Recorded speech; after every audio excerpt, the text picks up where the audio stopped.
بسم اللہ الرحمن الرحیم۔ السلام علیکم احباب، ایک بادشاہ محل کی چھت پر ٹہلنے چلا گیا۔ ٹہلتے ٹہلتے اس کی نظر محل کے نزدیک گھر کی چھت پر پڑی، جس پر ایک بہت خوبصورت عورت کپڑے سکھا رہی تھی۔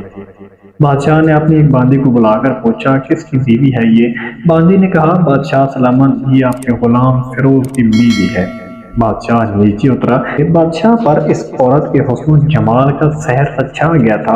اس نے فیروز کو بلایا۔ فیروز حاضر ہوا تو بادشاہ نے کہا، فیروز، ہمارا ایک کام ہے، ہمارا یہ خط فلاں ملک کے بادشاہ کو دے آؤ اور مجھے اس کا جواب بھی ان سے لے آنا۔ فیروز بادشاہ کو حکم سراخوں پر اور وہ خط کو لے کر گھر واپس آ گیا۔ خط کو اپنے تکیے کے نیچے رکھ دیا، سفر کا سامان تیار کیا، رات گھر میں گزاری اور صبح منزل مقصود پر روانہ ہو گیا۔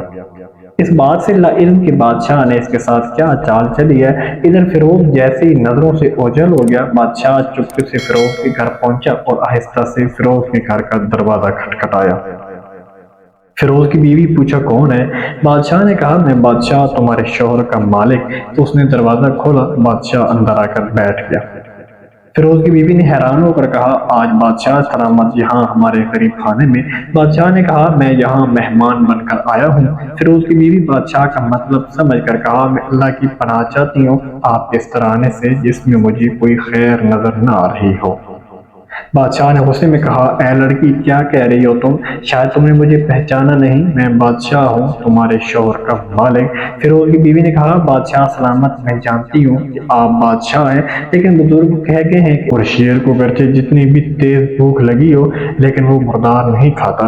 اور فیروز کی بیوی نے کہا، بادشاہ سلامت، تم اس کٹورے میں پانی پینے آ گئے ہو جس میں تمہارے کتے نے پانی پیا ہے۔ بادشاہ اس عورت کی باتوں سے بڑا شرمسار ہوا اور اس کو چھوڑ کر واپس چلا گیا، لیکن اپنے چپل وہیں پر بھول گیا۔ یہ تو سب بادشاہ کی طرف سے ہوا۔ اب فیروز کو آدھے راستے میں یاد آیا کہ جو خط بادشاہ نے اسے دیا تھا وہ تو گھر پر ہی چھوڑ آیا ہے۔ اس نے گھوڑے کو تیزی سے واپس موڑا اور اپنے گھر کی طرف لپکا۔ فیروز اپنے گھر پہنچا تو تکیے کے نیچے سے خط نکالتے وقت اس کی نظر پلنگ کے نیچے پڑے بادشاہ کے چپل پر پڑی جو وہ جلدی میں بھول گیا تھا۔ فیروز کا سر چکرا کر رہ گیا اور وہ سمجھ گیا کہ بادشاہ نے اس کو سفر پر صرف اس لیے بھیجا تھا کہ وہ اپنا مطلب پورا کر سکے۔ فیروز کسی کو کچھ بتائے بغیر چپ چاپ گھر سے نکلا۔ خط کو لے کر وہ چل پڑا اور کام ختم کرنے کے بعد بادشاہ کے پاس واپس آیا تو بادشاہ نے انعام کے طور پر اسے 100 دینار دیے۔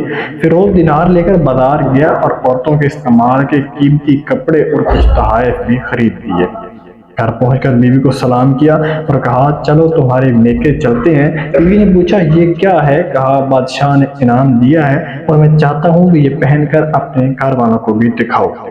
بیوی، جیسے آپ چاہیں۔ بیوی تیار ہوئی اور اپنے والدین کے گھر اپنے شوہر کے ساتھ روانہ ہوئی۔ داماد اور بیٹی اور ان کے لائے تحائف کو دیکھ کر وہ لوگ بہت خوش ہوئے۔ فیروز بیوی کو چھوڑ کر واپس آ گیا اور 1 مہینہ گزرنے کے باوجود نہ بیوی کا پوچھا اور نہ اس کو واپس بلایا۔ پھر کچھ دن بعد اس کے سالے اس سے ملنے آئے اور اسے پوچھا، فیروز، آپ ہمیں ہماری بہن سے غصے اور ناراضگی کی وجہ بتائیں یا پھر ہم آپ کو قاضی کے سامنے پیش کریں گے۔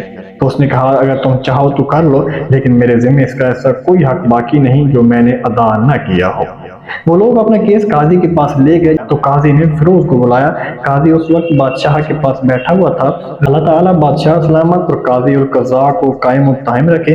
قاضی صاحب، ہم نے ایک سرسبز باغ درخت پھلوں سے بھرے ہوئے اور ساتھ میں میٹھے پانی کا کنواں اس شخص کے حوالے میں دیا تو اس شخص نے ہمارا باغ اجاڑ دیا، سارے پھل کھا لیے، درخت کاٹ لیے اور کنویں کو خراب کر کے بند کر دیا۔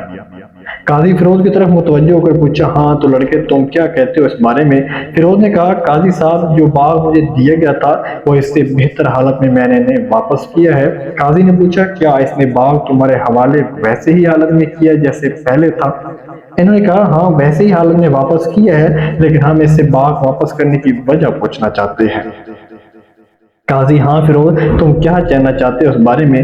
فیروز نے کہا، قاضی صاحب، میں باغ کسی بغض یا نفرت کی وجہ سے نہیں چھوڑا، بلکہ اس لیے چھوڑا کہ ایک دن میں باغ میں آیا تو اس میں میں نے شیر کے پنجوں کے نشان دیکھے تو مجھے بڑا خوف ہوا کہ شیر مجھے کھا جائے گا، اس لیے شیر کے اکرام کی وجہ سے میں نے باغ میں جانا بند کر دیا۔ بادشاہ جو ٹیک لگا یہ سب کچھ سن رہا تھا اور اٹھ کر بیٹھ گیا اور کہا، فیروز اپنے باغ کی طرف امن اور مطمئن ہو کر جاؤ، واللہ اس میں کوئی شک نہیں کہ شیر تمہارے باغ آیا تھا، لیکن وہ وہاں پر نہ تو کوئی اثر چھوڑ سکا اور نہ کوئی پتا توڑ سکا اور نہ ہی کوئی پھل کھا سکا، اور وہاں پر تھوڑی دیر رہا اور مایوس ہو کر لوٹ گیا، اور خدا کی قسم میں نے کبھی تمہارے جیسے باغ کے گرد لگے مضبوط دیواریں نہیں دیکھی۔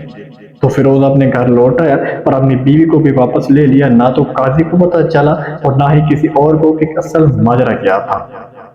احباب میں امید کرتا ہوں آج کی ویڈیو آپ کو اچھی لگی ہوگی۔ اگر ویڈیو پسند آئے تو پلیز میری ویڈیو کو لائک اور میرے چینل کو سبسکرائب کر دینا اور بیل آئیکن کے بٹن پر کلک کر کے آل پر کلک کر دینا تاکہ ہر آنے والی نئی ویڈیو کو نوٹیفیکیشن آپ تک پہنچ سکے۔ ملتے ہیں انشاءاللہ نیکسٹ ویڈیو میں، تب تک محمد اسلام کو دیجیے اجازت، اللہ حافظ۔